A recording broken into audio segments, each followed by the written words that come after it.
Hello students, இந்த வீடியோவில் மெட்டலர்ஜியில் evaluate your self 4 பற்றி பார்க்க போகிறோம். இதில் என்ன கொடுத்துருக்காங்க அப்படின்னா, ஒரு ப்ரைன் சொல்யூஷன்லேருந்து ப்ரைன் சொல்யூஷன் அப்படின்னா என்னது அப்படின்னா அக்வஸ் NaCl. அக்வஸ் NaCl வந்து எலக்ட்ரோலைட்டாக எடுத்துக்கிட்டு அதிலிருந்து Naவை மட்டும் தனியாக எக்ஸ்ட்ராக்ட் பண்ண முடியுமா?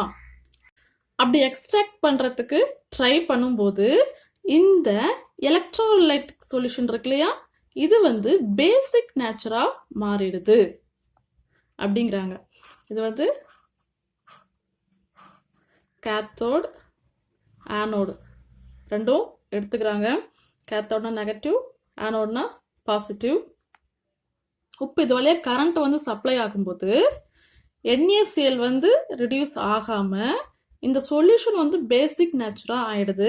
அப்போ இந்த ஆனோடு கேத்தோட்லாம் என்ன மாதிரியான ரியாக்ஷன் நடக்குது அப்படின்னு கேட்டிருக்காங்க. இப்போ இந்த எலக்ட்ரோலைட்ல வந்து NaCl இருக்கு. ஸோ இதில் வந்து Na ப்ளஸ் அயான்ஸும் Cl மைனஸ் அயான்ஸும் இருக்கும்.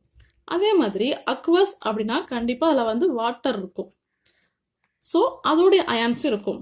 H plus OH minus ions இருக்கும். இப்போ இது வழியாக வந்து கரண்ட் பாஸ் ஆகுது. இப்போ என்ன நடக்கும் அப்படின்னா, இந்த கேத்தோட் இருக்கு இல்லையா, அட் கேத்தோடில் என்ன மாதிரி ரியாக்ஷன் நடக்குது அப்படின்னா, இது ஒரு நெகட்டிவ் செக்டர். இது வந்து பாசிட்டிவ் அயான்ஸ்லாம் அதில் போகும். ஃபார் எக்ஸாம்பிள் Na ப்ளஸ் இருக்கு, H ப்ளஸ் இருக்கு. இது ரெண்டையும் கம்பேர் பண்ணும்போது சோடியத்தை விட ஹைட்ரஜனுக்கு டிஸ்சார்ஜிங் அந்த கெப்பாசிட்டி வந்து அதிகமாக இருக்கிறதுனால இதுதான் முதல்ல போய் டிஸ்சார்ஜ் ஆகும். என்ன ஆகும் கேத்தோட்லனா 2H ப்ளஸ் போய் அங்கே இருக்கக்கூடிய 2 எலக்ட்ரான்ஸை எடுத்துக்கிட்டு H2 கேஸாக வெளில போயிடும். இது கேத்தோடில் நடக்குது.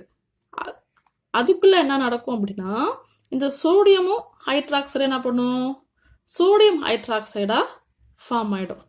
சோடியம் ஹைட்ராக்சைடுங்கிறது ஒரு பேசிக் இல்லையா, ஒரு பேஸாக வந்து அல்கலியாக ஃபார்ம் ஆகிடும். இந்த ஆனோடில் என்ன நடக்குது அப்படின்னா, அட் ஆனோடு இந்த Cl மைனஸ் இருக்கு இல்லையா, ஆனோடு அப்படிங்கிறது பாசிட்டிவ் செக்டர். ஸோ இந்த Cl மைனஸ் எல்லாம் போயிட்டு அங்கே போகும். அங்கே போயிட்டு இந்த 2Cl மைனஸ் வந்து என்ன பண்ணுன்னா 2 எலக்ட்ரான்ஸை வந்து கொடுத்துட்டு Cl2 கேஸாக போயிடும். சரிங்களா? இதுதான் வந்து ஒரு ப்ரைன் சொல்யூஷனை எலக்ட்ராலிசிஸ் பண்ணும்போது நடக்குது. ஒரு ப்ரைன் சொல்யூஷனை எலக்ட்ராலிசிஸ் பண்ணும்போது உங்களுக்கு கிடைக்கக்கூடிய ப்ராடக்ட்ஸ் என்னென்னா, உங்களுக்கு ஹைட்ரஜன் கேஸ் கிடைக்கும், குளோரின் கேஸ் கிடைக்கும், NaOH அப்படிங்கிற ஒரு சொல்யூஷன் கிடைக்கும். ஆனால் உங்களால் சோடியத்தை மட்டும் தனியாக ரிடக்ஷன் பண்ண முடியாது. ஏன்னா அது OH சேர்ந்து அல்கலியா பேசிக் நேச்சராக மாறிடுது.